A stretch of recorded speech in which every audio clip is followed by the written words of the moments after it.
To other news now, and after 10 years of stalled talks, Iran now appears ready to scale back its controversial nuclear program.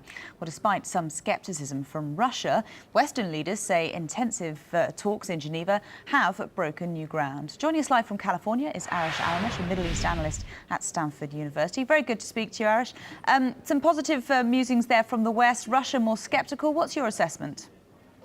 A good day overall today. We still don't know much about the details of discussions today between the P5+1, that's the 5 permanent members of the United Nations Security Council plus Germany.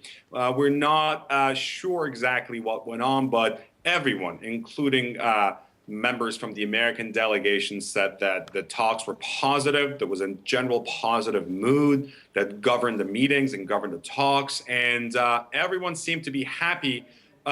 Big question again is, what is Iran is willing to offer this time, short of just the rhetoric that they offered last time? And it seems that the Iranians are willing to negotiate on key issues that are very important to the international community. And those issues are matters of enrichment, inspections, and the big issue here is gaining back the confidence of the international community.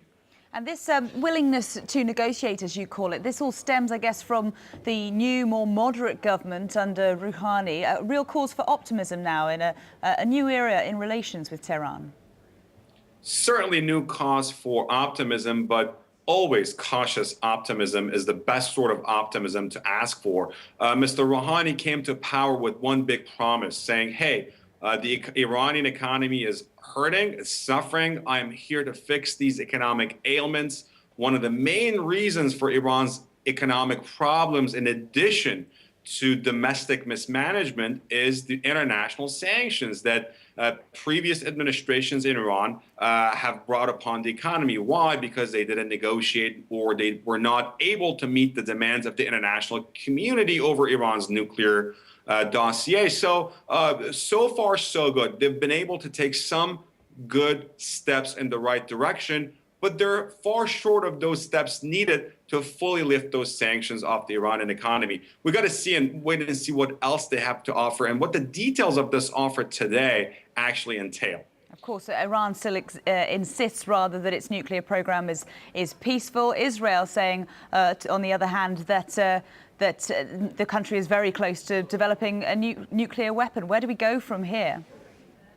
Well, you know, as Ronald Reagan said, and he said it very well, trust, but verify.